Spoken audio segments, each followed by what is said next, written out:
Hello, welcome to food ഇൻഷി. നമുക്കൊരു ghee rice ഉണ്ടാക്കിയെടുക്കാമല്ലോ. അതിനായിട്ട് ഞാൻ ഒരു പാത്രം എടുത്ത് എന്നിട്ട് കുറച്ച് പശു ഇട്ട് കൊടുക്കാം. നീ കുറച്ചിനൊക്കെ കുറക്കട്ടോ. ഞാൻ കുറച്ച് ഇട്ടിട്ടുള്ളൂ.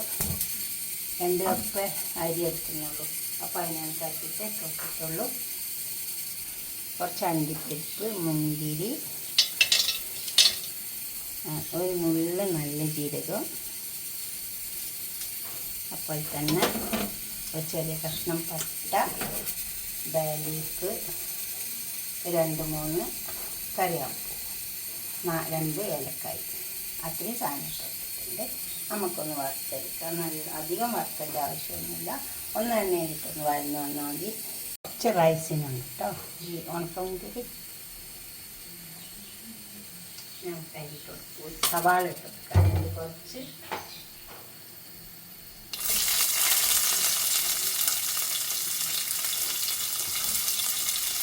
സവാള കളറ് മാറേണ്ട ആവശ്യമൊന്നുമില്ല. വൈറ്റ് റൈസ് ആയതുകൊണ്ട്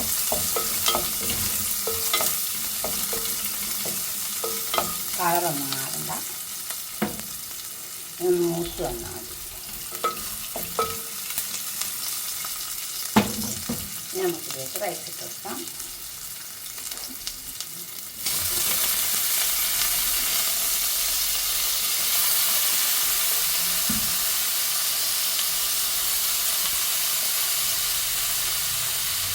രണ്ട് കപ്പ് റൈസാണ്.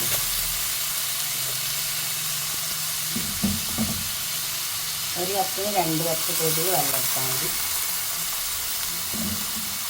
ഒന്ന് അടിച്ച് ചേർക്കാം. ഇതിലേക്ക് വെള്ളം ഒഴിച്ച് കൊടുക്കാം. ചൂടുവെള്ളം ഒഴിച്ച് കൊടുക്കാവുള്ളൂ.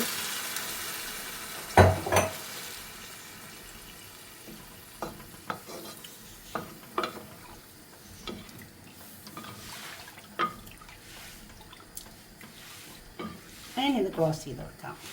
വെള്ളം ഉപ്പിട്ട് കൊടുക്കാം. എന്നിട്ട് ക്ലോസ് ചെയ്ത് കൊടുക്കാം.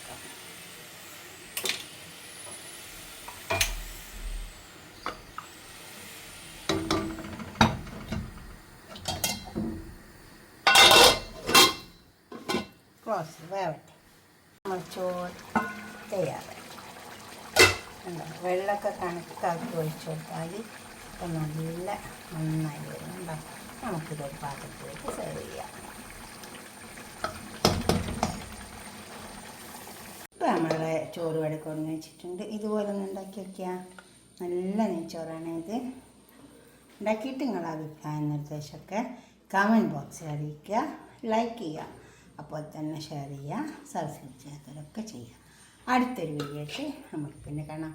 ബൈ. നെയ്ച്ചോറും പപ്പടം പൊരിച്ചതും പരിപ്പ് കൂട്ടാനും നല്ല ടേസ്റ്റ് ഉണ്ടാവും കേട്ടോ. പരിപ്പ് കറി. Okay, by.